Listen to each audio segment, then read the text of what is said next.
falando, quem quiser falar, pode falar. Aqui. Então, vamos começar a falar um pouquinho. Só não estou conseguindo passar. Pronto.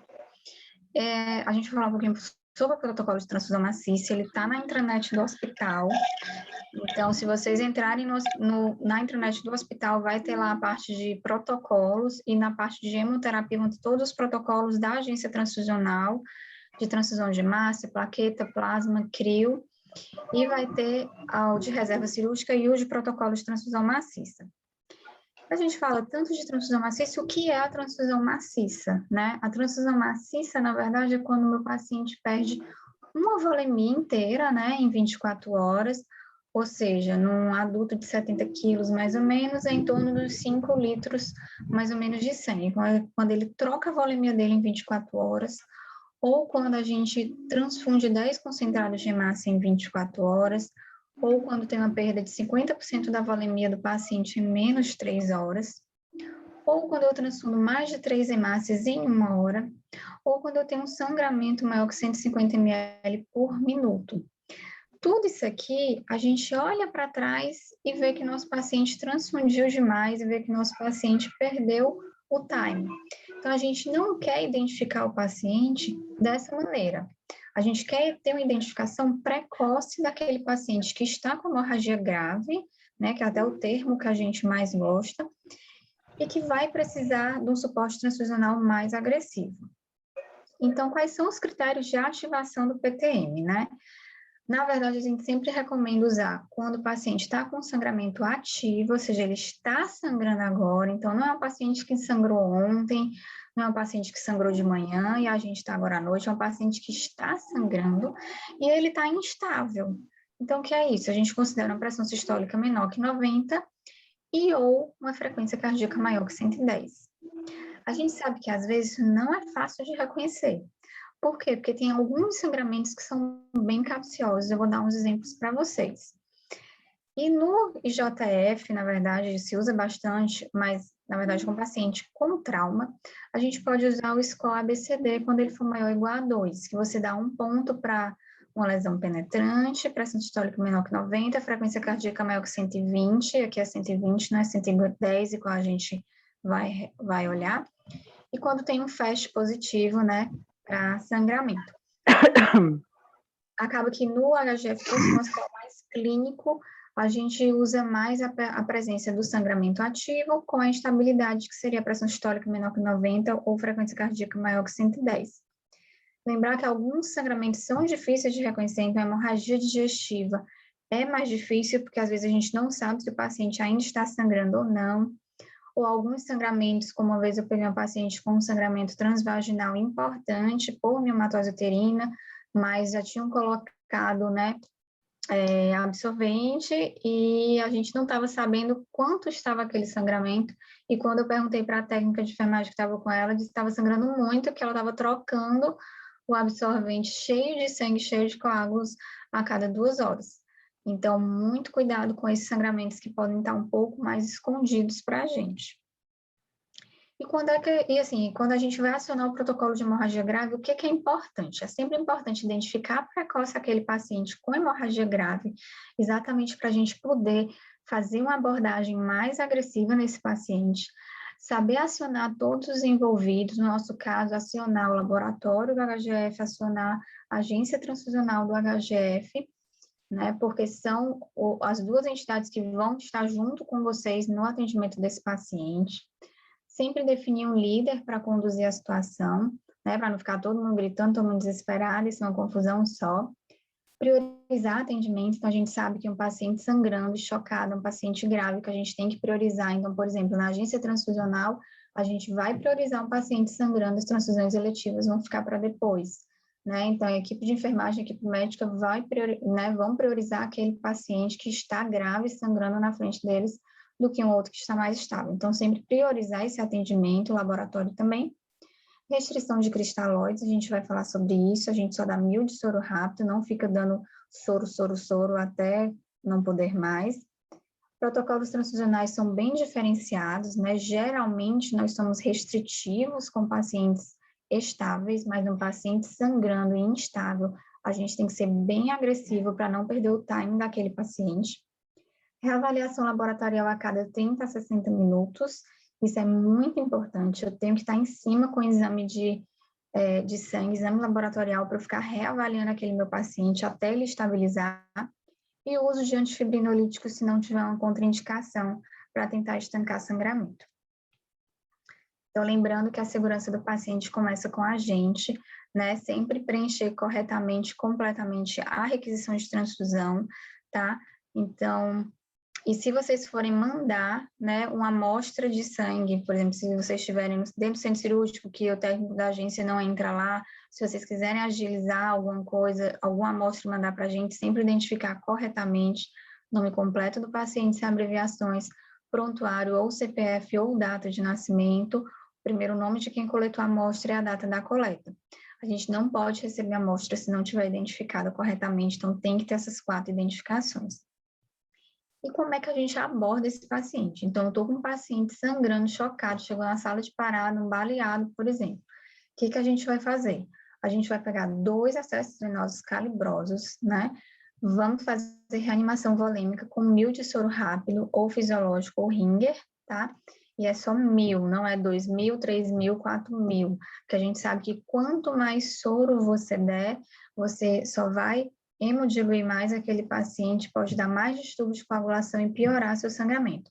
Então, nossa reanimação volêmica é 1000 ml de soro rápido. Sempre estancar sangramento, eu não vou só dar o soro, dar hemocomponente e eu não vou tentar estancar. Eu sempre tenho que tentar estancar o sangramento daquele paciente. Então, foi uma bala na coxa e está sangrando na perna, faz um torniquete no membro.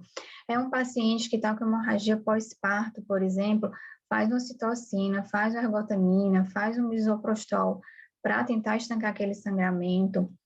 Ou então é um outro paciente, enfim, que rompeu uma fístula, né? Está sangrando, tenta o torniquete também, então sempre tentar estancar, fazer uma compressão naquela ferida que está sangrando. E também o uso do antifibrinolítico, tá? Ou ácido tranexâmico, 1 grama ou Y, 10 gramas. A gente vai falar um pouquinho mais sobre isso, eu vou mostrar uns artigos para vocês. Só lembrar de não fazer hemorragia digestiva, que a gente vai falar também um pouquinho. Então, essa abordagem inicial de reanimação volêmica com 1000 ml de soro, estancar sangramento e antifibrinolítico, ela tem que ser rápida, sempre você reavaliar a resposta do seu paciente, porque às vezes só com essas medidas seu paciente estabiliza, melhora a pressão, né? Fica mais estável e você vê que não precisou entrar na transfusão maciça, às vezes até precisa transfundir, mas ele já está estável, uma coisa que eu posso fazer com mais calma. Às vezes o paciente, mesmo com essa abordagem, ele não melhora da instabilidade e você tem que seguir em frente no protocolo.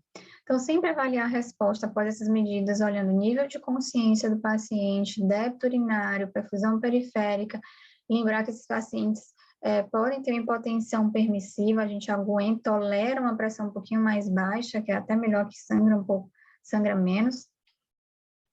E por que a gente fala tanto do ácido tranexâmico, por exemplo? A gente sabe que um paciente que está num estado de hemorragia maior, ele tem um aumento do plasminogênio tecidual dele, e esse aumento desse plasminogênio tecidual, ele vai, né, transformar o plasminogênio em plasmina, e a plasmina vai degradar o fibrinogênio em fibrina, ou seja, a plasmina vai quebrar o meu coágulo.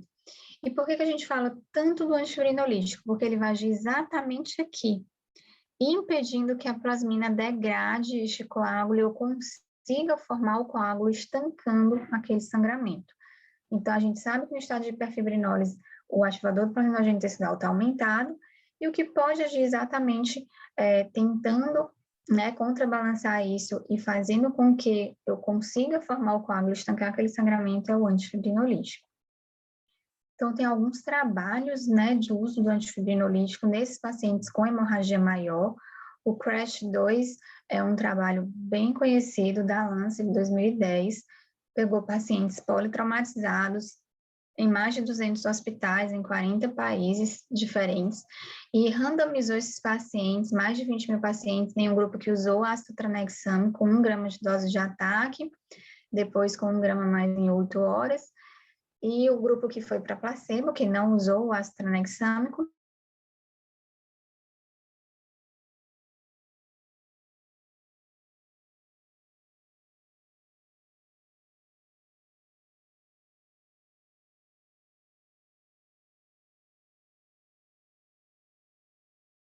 então, na verdade, que quando foram avaliar a mortalidade, o subgrupo, eles viram que quem usou antifibrinolítico nas primeiras 3 horas teve uma menor mortalidade do que os pacientes que usaram depois.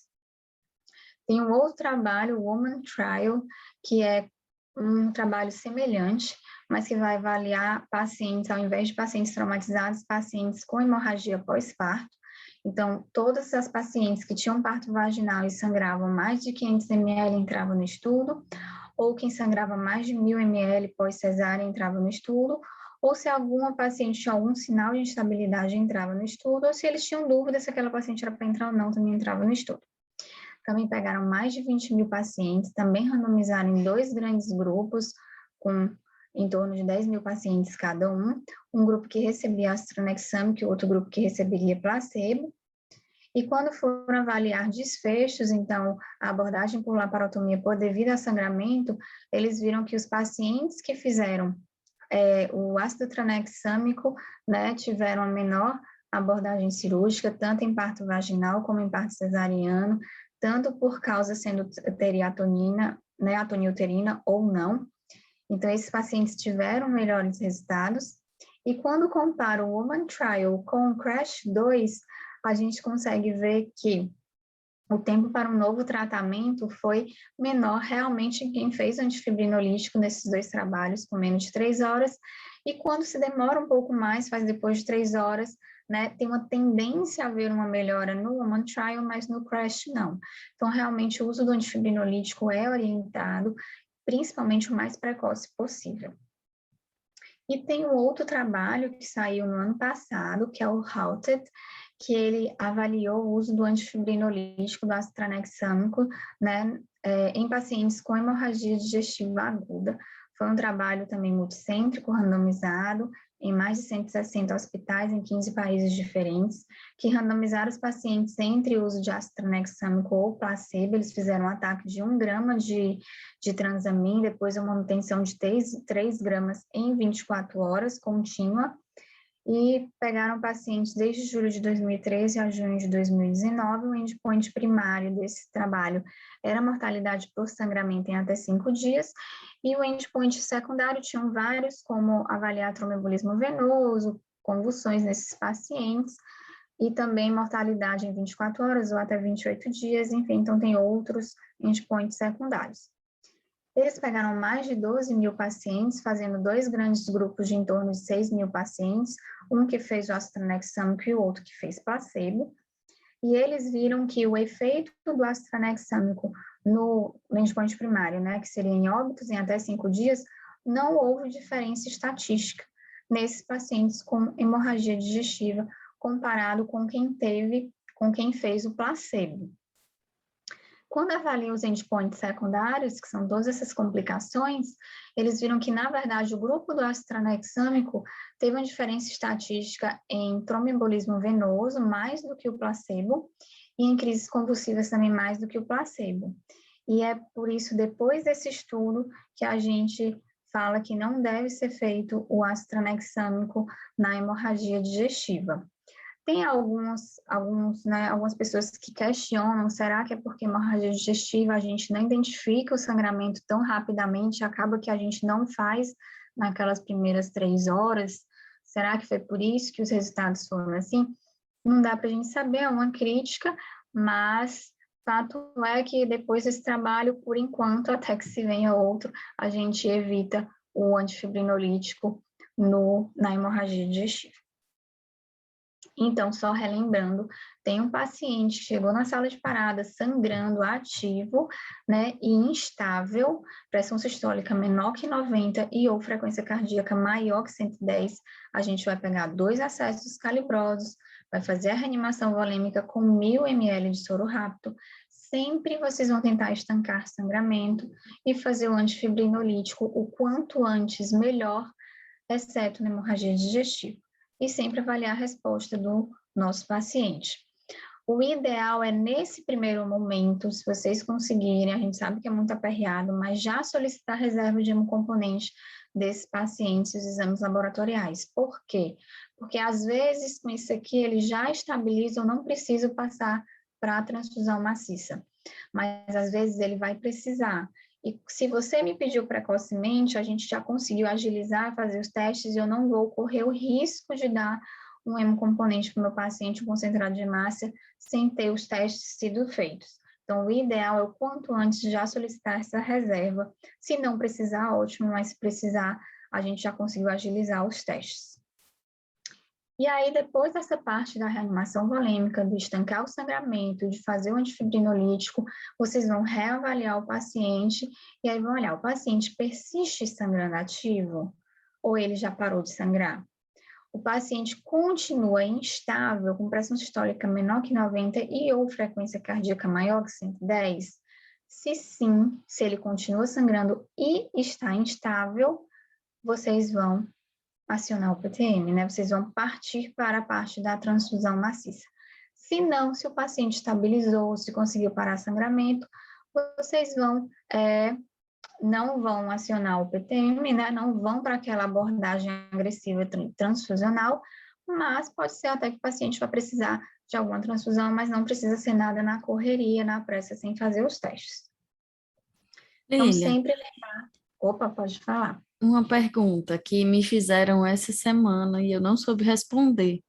Existe alguma restrição, também, da mesma forma que é contraindicado para hemorragia digestiva, de antifibrinolítico para hematúria? Na verdade, o antifibrinolítico em paciente com hematura, a gente diz sempre para avaliar risco-benefício. Se for um sangramento maior, instável, você vai pesar risco-benefício. Então, por exemplo, o que é o problema de fazer um antifibrinolítico na hematura? É você formar coágulos na bexiga e dar uma obstrução pós-renal. Então, você vai avaliar. Se é um sangramento maior, eu faria. Mas se é um sangramento que não é um sangramento maior, o paciente está estável, aí eu já não faria, porque aí talvez não compense. Entendeu? Então, assim, não tem um trabalho dizendo que é contraindicado, a gente até fala, às vezes, que é uma contraindicação relativa. Você vai avaliar risco-benefício para não formar coágulo na bexiga e dar uma obstrução pós-renal. Mas num sangramento maior, eu faria. Se o paciente estiver estável, eu dava uma segurada. Eu acho mais seguro. Entendi, obrigada. De nada. Bem, então sempre lembrar de avaliar a pressão sistólica se está menor que 90 e ou frequência cardíaca maior que 110. Lembrar que é um I ou um OU, tá? Pode ser só a frequência cardíaca maior que 110 com sangramento ativo. Então, sempre reavaliar o seu paciente. Isso com paciente instável, tá, gente? E a gente pode usar também o índice de choque, né? Se o índice de choque for maior que 0,9, né? Um dos indícios de acionar o PTM, que seria a frequência cardíaca sobre a pressão sistólica arterial, que com certeza vai estar nesse mesmo parâmetro que a gente está falando do paciente mais instável. E aí, então pronto, fiz meus 2 acessos calibrosos, fiz 1.000 de soro rápido, minha reanimação volêmica, fiz meu antifibrinolítico, tentei estancar sangramento, reavaliei meu paciente, ele não está bem, ele continua sangrando, ele continua chocado. A gente vai seguir em frente com o protocolo de transfusão maciça. Então, vamos avisar os envolvidos, ligar para a agência transfusional, avisar o laboratório e dizer que é um PTM, né? Por quê? Porque eles têm, tanto a agência transfusional como o laboratório sabem que PTM é para ser priorizado. Lembra que a gente vai priorizar esse nosso paciente que está grávido. Então, falar que é PTM. Então, não é só ligar para o laboratório e dizer, eu quero que colhe o exame na urgência. é um PTM. Então, tem que avisar que é um PTM para eles priorizarem, como eles fazem também com a janela. E no banco de sangue também, todo mundo sabe que é um PTM para a gente priorizar esse paciente. Solicitar os exames na urgência, né? Colocar na observação na hora de solicitar que é um PTM, mas ligar avisando, dizer, né, verbalmente que é um PTM também. E aí a gente vai fazer quais exames, né? O hemograma, você vai avaliar a hemoglobina e plaqueta para saber se vai precisar de transfusão de hemácia ou plaqueta. A gente vai pedir TAP, TTPA e fibrinogênio para avaliar a coagulação do nosso paciente e ver se vai precisar de transfusão de plasma ou crio. E a gente vai pedir uma gasometria arterial com lactato e cálcio, né? Para a gente ver se tem alguma acidose, se tem uma hipocalcemia, se tem alguma acidose que eu tenha que repor, bicarbonato, enfim, para tentar estabilizar meu paciente. Ligar para a agência transfusional e solicitar o concentrado de hemácia, tá? Avisando que é um PTM. O pessoal da agência vai perguntar se é homem ou se é mulher e qual é a idade. Por quê? Porque dependendo do sexo e da idade, a gente vai levar um concentrado de hemácia ou positivo ou negativo, que eu vou falar para vocês. Então, essa comunicação entre a equipe assistencial, o laboratório e a agência transfusional é fundamental, tá? Para todo mundo saber que está lidando com um paciente com hemorragia maior, que é um PTM, e saber priorizar aqueles pacientes. Claro que vocês vão dando feedback para esses dois setores, né? O paciente morreu, vocês vão avisar, né? O paciente estabilizou, parou de sangrar, já está mais tranquilo, vocês vão avisar também, para aqueles setores também ficarem mais tranquilos e poderem continuar fazendo o trabalho que eles já deveriam estar fazendo. E lembrar da coleta de exames de hora em hora. Então, é de hora em hora, né? Então, de hora em hora eu vou solicitar exame nos meus pacientes. Lembrar que o paciente, quando sangra, ele não perde só hemácia, né? Então, ele perde plasma, perde hemácia e perde plaqueta. Então, a gente não vai repor só hemácia, a gente também tem que repor os outros hemocomponentes. Então, tem alguns trabalhos da época da Guerra do Iraque que avaliaram essa reposição de plasma e plaqueta junto com hemácia. Então, eles viram que essa abordagem 1 para 1 é mais efetiva. E o que é isso? O que é essa abordagem? É para cada uma hemácia que eu dou um plasma e, teoricamente, eu daria um pool de plaqueta, né? Que eu vou falar um pouquinho para vocês. Então, vamos ficar mais na hemácia e plasma. Para cada uma hemácia, eu dou um plasma. Então, esses trabalhos na Guerra do Iraque compararam os combatentes de guerra que transfundiam, né? Grave, que transfundiam 6 hemácias para um plasma, 4 hemácias para um plasma e 1 hemácia para um plasma. E eles viram que esses pacientes que faziam 1 para 1 tinham uma menor mortalidade, uma redução de 46% da mortalidade desses combatentes de guerra, mostrando que essa abordagem é melhor, exatamente porque a gente também sangrando, a gente perde plasma, a gente perde fator de coagulação, e eu preciso desses fatores para estancar, né, o meu sangramento. Então, a emergência civil, a menor mortalidade, tem poucos trabalhos com hemorragia pós-parto, tá? Mas a gente acaba levando esse 1 para 1 também para hemorragia pós-parto. Como a gente trabalha com plaqueta, né, em Buff Coat, que é a junção de 4 a 6 pools de plaqueta, a gente só vai fazer essa plaquetinha depois de 4 a 6 ciclos desse 1 para 1 hemácia e um plasma, tá bom? Lembrar que vocês sempre vão ter que preencher a RT com os dados do paciente, preencher adequadamente, né? Eu oriento sempre botar 5 hemácias e 5 plasmas e assinar o termo, se não der para esperar os testes, que na hemorragia maior geralmente não dá. Então, assinem um termo que, se precisar, a gente já leva para vocês sem os testes feitos, mas lembrando que os testes vão ser feitos depois ainda. Né, o termo é esse aqui primeiro, dizendo que vocês autorizam a transfusão sem ter terminado os testes ainda, por paciente estar em urgência, emergência, né, o paciente está grave e não consegue esperar os 45, 50 minutos dos testes pré-transfusionais. Então, quais são esses testes pré-transfusionais? É o ABO, o RH, pesquisa de anticorpos irregulares, que é para saber se o paciente tem algum halo-anticorpo que adquiriu em gestação prévia ou em transfusão prévia, e a prova cruzada, que é para ver se a bolsa é compatível ou não com aquele paciente. Esses testes demoram em torno de 45 a 50 minutos para serem feitos, E quando o paciente está na hemorragia maior, ele não vai ter tempo para esperar esses testes serem feitos. Então, por isso que a gente assina o termo. Se vocês lembrarem, já fizerem, assim que o paciente chega e, né, que vocês vão começar a fazer a reanimação volêmica, seria ideal, porque aí a gente teria mais tempo e às vezes consegue terminar os testes antes de vocês precisarem. Isso seria o ideal. Lembrando que concentrado de hemácia, né, a gente vai levar sempre o O positivo para homens e mulheres acima de 50 anos e o O negativo para crianças e mulheres menores de 50 anos. Então, vamos só lembrar da época, né, da faculdade.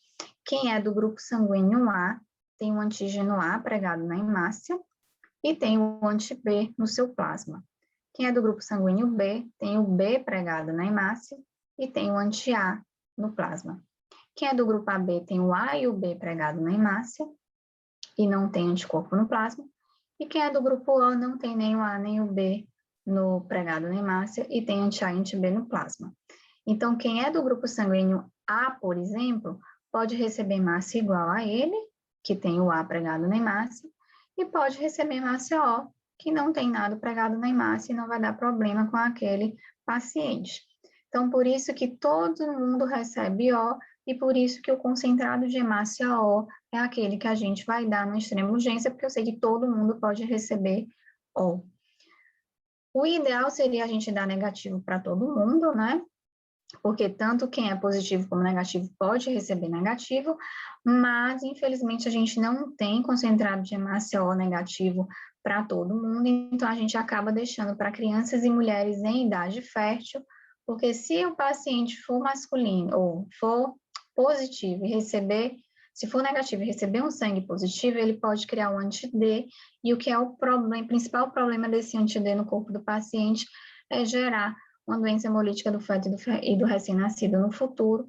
Como mulher acima de 50 anos e homens não engravidam, a gente guarda, né, então, o O negativo para essas mulheres que teriam maior risco e crianças de criar um anti-D e ter doença hemolítica do feto e do recém-nascido no futuro, tá? Por isso que a gente vai perguntar sexo e idade para a gente saber se vai levar o concentrado de hemácia O positivo ou o O negativo.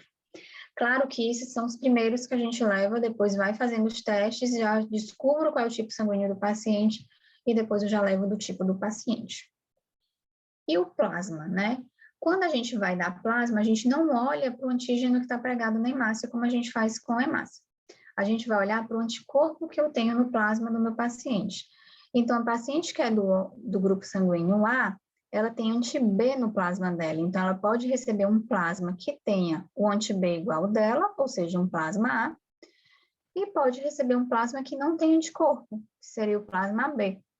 Então, se vocês olharem, todo mundo pode receber plasma B. Então, ótimo, vamos dar plasma B para todo mundo. Seria muito bom se a gente tivesse muitos doadores AB, mas a gente não tem, porque, na verdade, B e AB, só menos de 5% da população vai ser. Então, a gente vai guardar os plasmas ABs para quem realmente é AB, que só pode receber plasma B, e para extrema urgência em crianças. Então, se for um PTM em criança, a gente vai levar o plasma AB. E se for adulto, né? Acabei de dizer que não vai ser o plasma B. Então, se vocês olharem, o plasma O é o pior que tem, porque eu tenho anti-A e anti-B dentro dele. Então, não vai ser o plasma O. Então, ou eu vou dar o plasma A, ou eu vou dar o plasma B. E aí, qual dos dois seria menos ruim? Se 95% da população é O e A, e tanto O como A podem receber plasma A, tem mais chance da gente acertar se a gente der o A, não é? Então, na verdade, em extrema urgência em adultos, a gente vai dar o plasma A, mas o hemócio produz um plasma A um pouco especial, digamos assim, que é o plasma que a gente chama de A do PTM sem ABO, é um plasma A que tem baixos títulos de anti-B, que se eu acabar transfundindo esse plasma no paciente AB ou B, não vai causar um hemólise significativo. Então, relembrando, hemácia a gente vai dar AO, ou positiva para homens e mulheres acima de 50 anos e negativa para crianças e mulheres abaixo de 50 anos. Extrema urgência em adultos, a gente vai levar plasma A do PTM-CABO e em crianças a gente vai levar plasma B. certo? Lembrando que depois a gente vai fazer os testes e quando tiver o ABO e o RH do paciente, a gente já vai dar ou para aquela tipagem do próprio paciente. Lembrando que o envio da bolsa sem ter feito os testes não implica na interrupção das provas dos testes pré-transfusionais. Então, mesmo que não deu tempo de fazer os testes, a gente levou a bolsa para vocês, a gente vai fazer os testes, porque se tiver alguma anormalidade nesses testes, tiver alguma incompatibilidade, a gente vai avisar, obviamente, imediatamente o médico assistente. Para RN, a gente sempre faz O negativo, né? Como eu falei, a gente já deixa na agência transfusional alíquotas O negativos de RN já retipadas e com cúmbio direto feito, né? Negativos.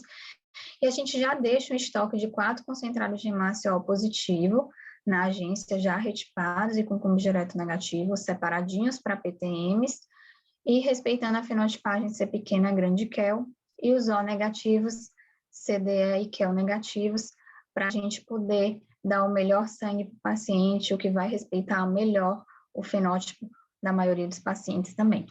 A gente sempre repõe no mesmo plantão, então quando a gente usa esses concentrados que estão separados para o PTM, a gente já cruza, né, a gente já retipa e faz o cúmbio direto de outros para já ficarem separadinhos para um PTM, e a gente sempre fica de olho no vencimento, obviamente, para não dar nada vencido.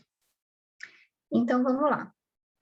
Então, como é que eu fui? Meu paciente chegou sangrando, eu fiz aquela avaliação inicial, 2 acessos calibrosos, fiz 1000 de soro rápido, fiz antifibrinolítico, tentei estancar sangramento, meu paciente continuou sangrando ativo e continuou chocado.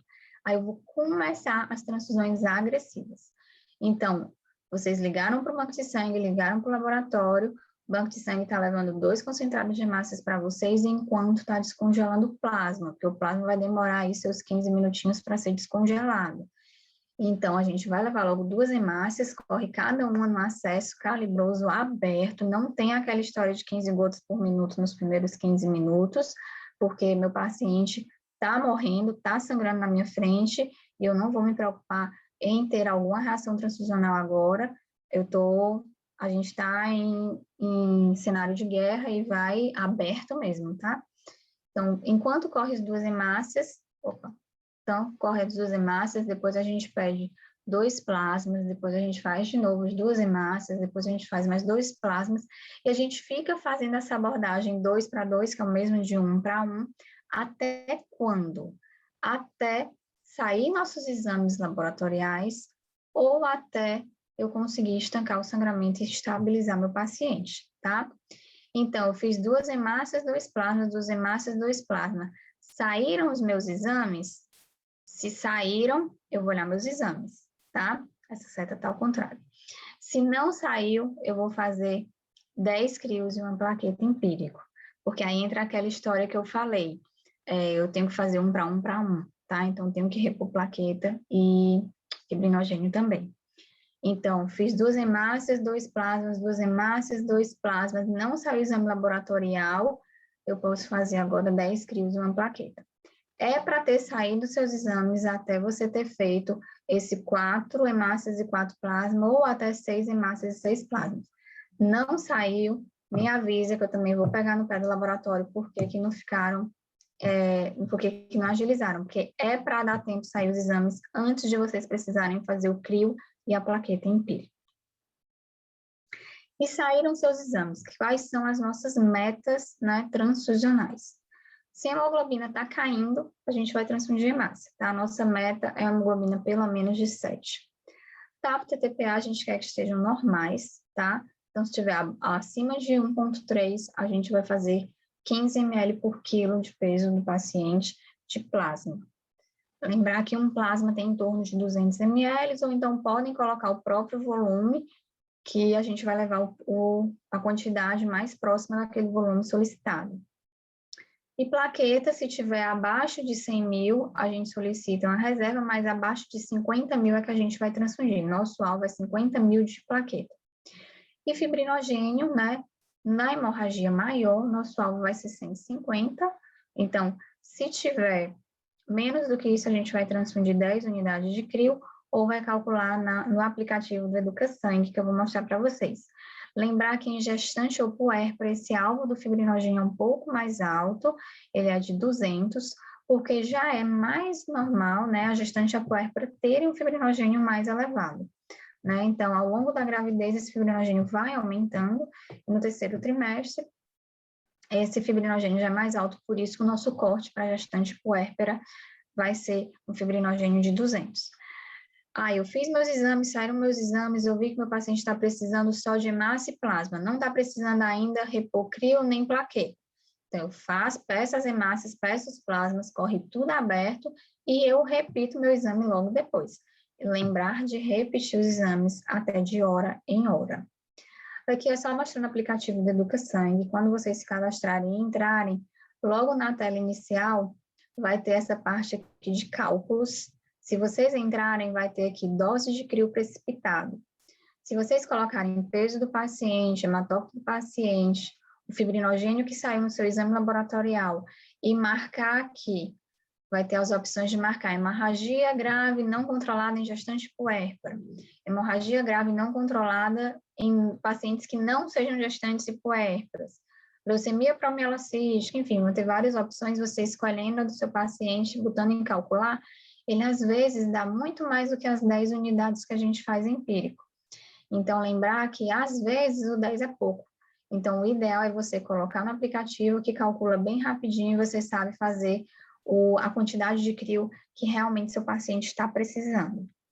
Só aproveitar para lembrar aqui que no RT só cabe 10 hemocomponentes. Então, se eu for pedir 17 crios, eu vou botar 10 no RT e 7 na outra, tá bom? Às vezes dá menos também, né? Dá No menos também.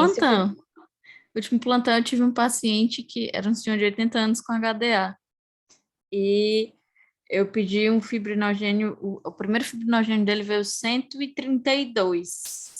E aí eu fiquei Vai naquela, ser bem pouquinho. será que eu faço? Será que eu não faço? Eu botei no aplicativo, eram 3 unidades. Gente, eu nunca pedi tão pouco crio na minha vida. Mas tem isso sim. Uma vez eu estava com um paciente que deu 150. Aí eu botei, aí ele deu a opção assim, não está na hora de repor o crio. Aí eu achei bem engraçado. Mas às vezes, quando é muito próximo do valor, é pouco mesmo. Por isso que é legal sempre colocar, porque aí o teu 10 unidades empírico pode ser muito para aquele paciente, né? Para esse seu seria. E às vezes, até uma vez eu peguei uma anafilaxia com uma transfusão de um crio que, na verdade, nem tinha indicação. Então, se teu paciente estava precisando de 3, tu fez 10, vai que exatamente no quarto ou no quinto ele faz anafilaxia e poderia ter sido evitado se tivesse feito só os 3 que ele precisava. Então, é bem legal essa calculadora, porque ela é bem prática e você consegue fazer a conta muito rápido e pedir realmente o que o seu paciente está precisando. Era 3h30 da manhã, foi ótimo, eu não precisei fazer uma conta. Pois é. E sempre lembrando da coleta de exames de hora em hora. Então, terminou de entrar os hemocomponentes que você estava solicitando, que estava precisando, colhe exame de novo. E sempre avisando para o laboratório que você ainda está no PTM, que aquele resultado tem que sair em até 1 hora. E lembrar de sempre pedir todos aqueles exames. Por quê? Porque às vezes eu não precisava da plaqueta no começo, mas depois eu vou precisar. Então, sempre pedir aqueles exames que a gente falou. Não esquecer também de sempre considerar estratégias de aquecimento do paciente, lembrar que hipotermia é uma das causas de distúrbios de coagulação também. Então, se seu paciente puder usar um cobertor térmico, coloque. Se puder aquecer o cristalóide, coloque. Né? Aquecimento de hemocomponente a gente ainda não tem no Ceará, mas é uma das perspectivas, né, das vontades do Hemossi. Mas a gente ainda não faz. Então, não pode colocar o concentrado de hemácia no micro-ondas ou botar junto com o soro aquecido, isso não pode fazer, isso não pode dar hemólise físico-química na hemácia e ela entrar hemolizada no seu paciente. Sempre lembrar de corrigir o pH do paciente também. Então, se vier com acidose, faz bicarbonato, corrige o pH do paciente. Sempre de olho no cálcio, tá? Porque os hemocomponentes têm citrato, tá? E o citrato que tem nos hemocomponentes, ele quebra o cálcio e vai dar hipocalcemia nesse seu paciente. Então, tá com cálcio mais baixo, faz ali o gluconatozinho, deixa correndo no sorinho, não tem problema, mas repõe aquele cálcio que às vezes é uma causa de arritmia e o paciente fica parando porque está fazendo arritmia porque está com cálcio baixo, você não se tocou e não repôs, né? Então, lembrar também que a hipocalcemia também está associada a distúrbio de coagulação e a arritmias. E quando é que a gente vai parar de fazer o PTM? Então, eu estou fazendo exame, estou repetindo de hora em hora, eu vou ficar fazendo isso o resto da minha vida? Não, né? Então, a gente vai fazer até quando? Até o paciente estabilizar. Então, o paciente não está mais chocado, estabilizou mais, aí eu posso parar, vou continuar de olho no meu paciente, mas eu posso parar aquele PTM, aquela transfusão, né, agressiva. Ou então, o paciente estabilizou, parou de sangrar, ou então, umas coisas que a gente já viu aí na HGF, é tipo, no dia seguinte, o pessoal liga, eu estou continuando fazendo PTM, peraí, né? Não é bem assim. Então, o PTM a gente não continua no outro dia, né? O PTM a gente está fazendo direto, o paciente estabilizou, parou de sangrar, parou. Ele ressangrou no outro dia, um novo PTM, estabilizou um novo PTM. Eu não estou continuando o PTM do dia anterior, né? Mas sempre de olho no nosso paciente. Então, essa questão de exames de hora em hora, enquanto o meu paciente estiver sangrando instável, estabilizou, ainda colha mais um exame só para saber como ele ficou, e aí eu posso parar esses exames de hora em hora, essa transfusão agressiva, tá?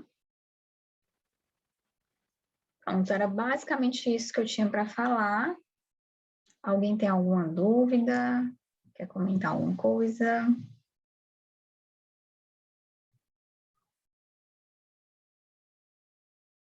Vou. Alguma coisa aí, pessoal, mais para falar? Acho que tem alguns pontos que... Opa, a Jéssica está com a mão levantada. Jéssica, pode falar. Pode abrir aí o microfone e falar.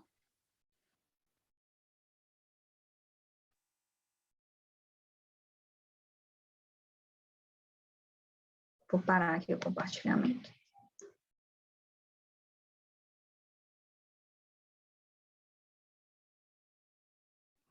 Ela perguntou aqui no chat se podia repetir sobre, acho que é a prescrição do CRIO.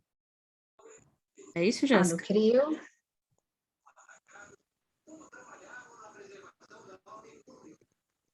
A dose, tá dizendo?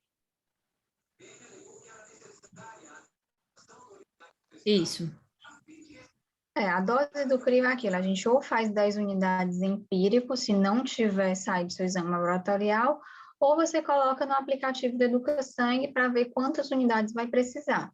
O CRIO você prescreve EV aberto, ele é em torno, cada unidade tem em torno de 30, 40 ml, então é um atrás do outro mesmo. E aí é na intenção de repor fibrinogênio, né? Era isso, Jéssica? Respondido?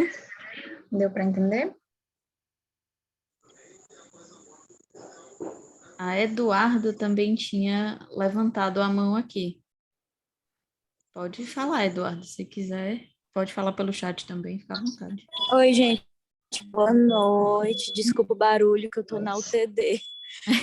Eu estava olhando no sábado, rapidamente, o protocolo. E aí, coincidentemente, eu estava com um paciente com hematúria muito grande e um que eu já recebi o paciente tinha prescrito ácido tranexâmico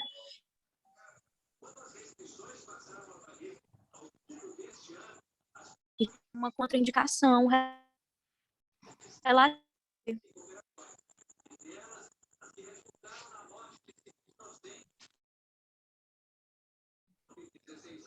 Eduardo, eu acho que, não sei se para você está falhando, para Tá mim estava falhando falhando um pouco. pouquinho, mas eu acho que ela é aquele que a gente tinha, que eu tinha Acho que perguntado foi a mais mesma cedo. pergunta tua. Isso, foi justamente com ela que eu conversei, que ela me fez essa pergunta, né? Mas eu acho que vale a pena repetir, então, porque era uma coisa que eu também não sabia, Pronto, é né? porque, na verdade, o que a gente geralmente fala da hematúria com antifibrinolítico? Que, na verdade, é uma contraindicação relativa. Você avalia risco-benefício. Então, como a gente tinha falado, se eu fizer o ácido tranexâmico, eu posso formar coágulos de sangue na bexiga e dar uma obstrução pós-renal. Então, isso você tem que avaliar risco-benefício. Então, se é um paciente estável, que vai para uma cirurgia, que vai para alguma coisa, a gente geralmente evita. Mas num caso de sangramento maior, eu faria, porque já é um sangramento ameaçador à vida. Então, isso é uma contraindicação que a gente fala, uma contraindicação relativa. Numa hemorragia maior, eu faria. Pronto. Aí tem uma pergunta também aqui no chat da Sara, que pergunta como fica a prescrição do ácido tranexâmico? Dilui nos 1.000 ml de soro? Na verdade, a gente sempre recomenda o ataque, né, que é 1 grama em 100 ml de soro fisiológico e corre em 10 minutinhos. E aí, se for fazer a manutenção no crash, né, que é no trauma, eles recomendam 1 grama, né, durante 8 horas. Então, você pode diluir, a diluição tanto faz. Você pode fazer a que quiser, você pode diluir em 500, o que for, portanto, que corra, né, em bombas de fusão durante 8 horas. Na hemorragia pós-parto é um pouquinho diferente. A gente pede para repetir com meia hora se persistir sangramento, ou esse ataque de 1 grama, ou nas próximas 24 horas se tiver um ressangramento. Aí tem outra pergunta aqui do Itaã. No caso de o paciente entrar na droga vasoativa durante o PTM, aguarda o desmame ou parar de elevar a dose já é o suficiente para considerar que ele está estabilizado e parar o protocolo? Você não precisa desmamar tudo, aí vai ser muito pela sua avaliação clínica. Então, eu já consideraria mais se ele estabilizou ali. Agora, o que a gente às vezes vê, que eu vejo muito aí, é o paciente já está chocado, já está com droga vasoativa alta e o pessoal não acionou o PTM. E é isso que está errado. É o mais frequente que eu vejo É também. o mais frequente, é o que a gente vê muito. Então, a gente vê muito o médico não saber reconhecer, e quando a gente já descobre, já está tarde demais. Então, tem que saber reconhecer logo. Mas, assim, não precisa desmamar a droga vasoativa toda, porque às vezes você não consegue desmamar logo, né? Mas ser muito agressivo, porque você sendo agressivo, você já vai estabilizar mais e você não vai precisar ficar aumentando tanto. Acaba que esse paciente, depois que ele já está num estágio de choque assim prolongado, você adiciona um componente de vasoplegia e tudo que para você tirar, tudo fica complicado. Às vezes não consegue. E aí E outra coisa, um dia desses eu peguei um paciente também, que eu estava discutindo com um médico que estava junto com ele, e, por exemplo, num PTM a gente não se preocupa em fazer sobrecarga circulatória associada à transfusão, porque meu paciente está sangrando, está chocado, ele está seco. Aí um dia desse eu estava no sobreaviso, falaram comigo, e aí o médico disse, não, o paciente está sangrando, cavidade intraabdominal, chocou e tal. Eu, olha, vamos acionar o protocolo de hemorragia maior do hospital, então.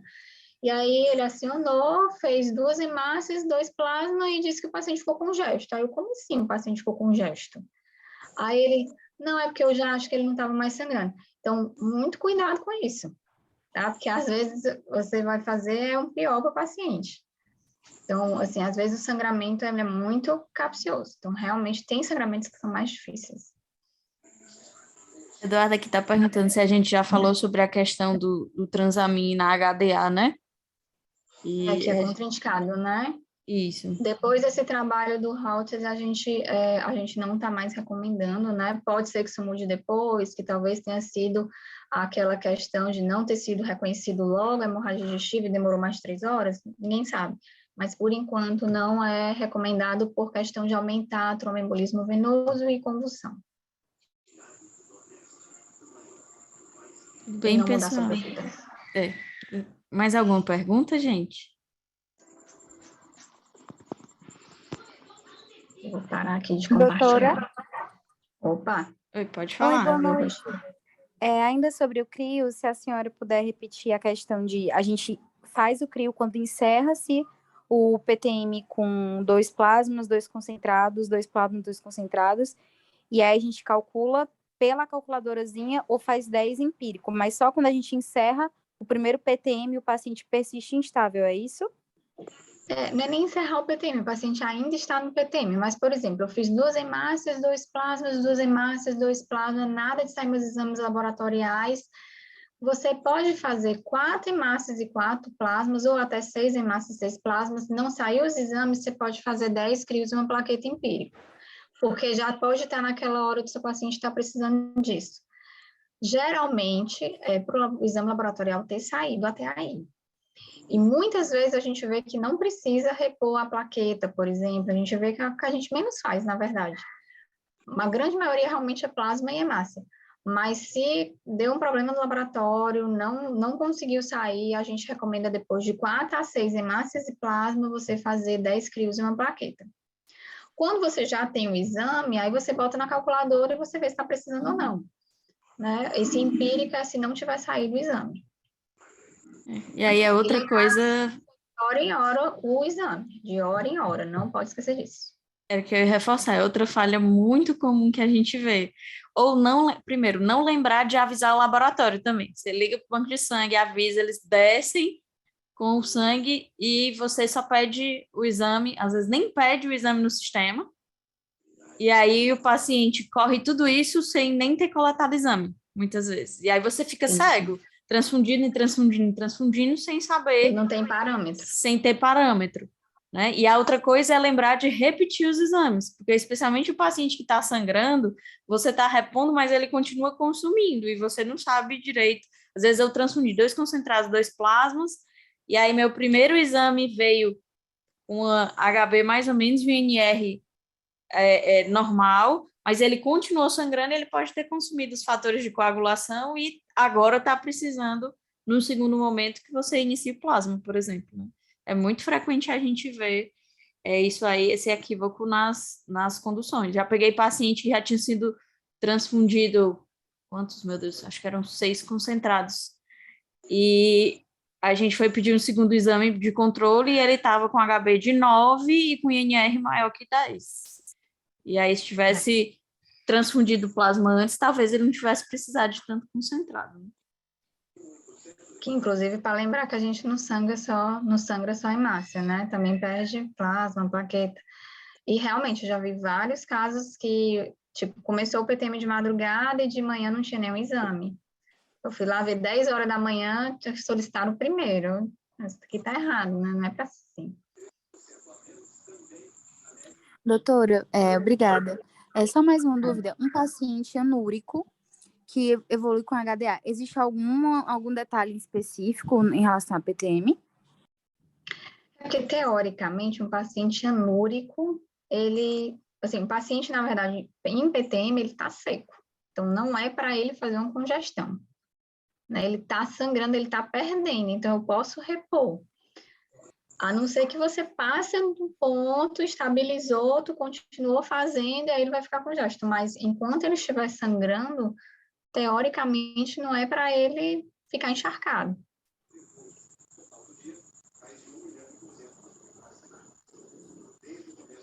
Mais alguma pergunta, pessoal? Obrigada.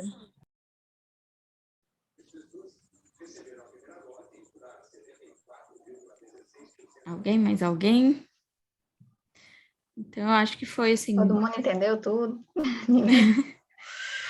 Muitas vezes as dúvidas vão surgindo nos pacientes do dia a dia, né? E a gente tem aquelas situações previsíveis e sempre tem aquele paciente que não lê o livro, que não lê o protocolo, e aí você fica em dúvida. E aí eu acho importante também frisar, e aí eu reforço isso com a minha experiência pessoal, que as pessoas do banco de sangue são muito acessíveis para discutir os casos, quando a gente tem dúvida, às vezes eles ligam, tem alguma inconsistência que eles veem, alguma solicitação, ligam e discutem o caso, e a gente precisa aproveitar esses momentos o máximo possível, né? Porque, no fim das contas, nós todos estamos lá pelo mesmo motivo, que é trabalhar para dar o melhor pelo paciente.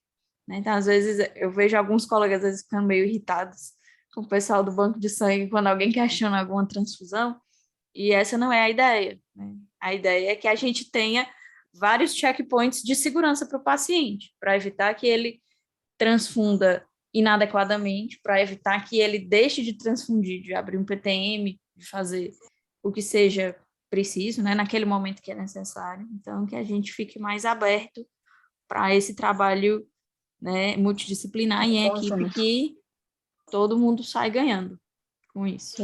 Então, queria agradecer demais. Eu mesma sou uma que eu sempre falo, pergunta se fizeram antifibrinolítico. Eu falo logo. Porque muito médico esquece.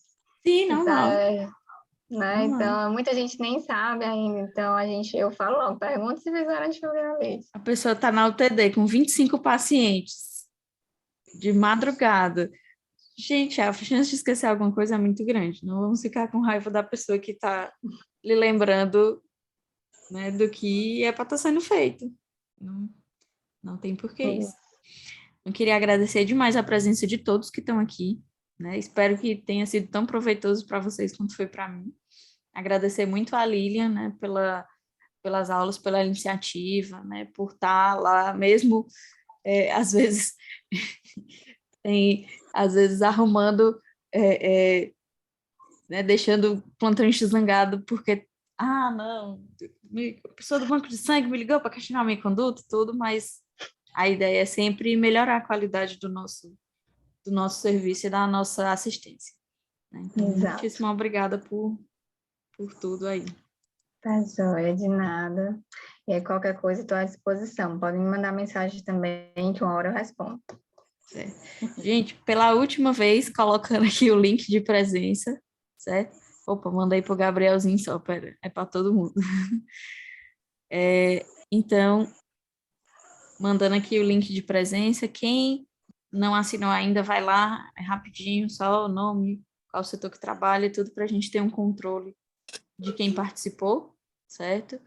E qualquer dúvida, estamos sempre à disposição. Eu tentei aqui gravar a aula, vou ver agora se deu certo. Se tiver dado certo, depois eu disponibilizo o link para quem não pôde comparecer, tá bom? Então era isso. Boa noite a todos. Boa noite. Tchau, tchau.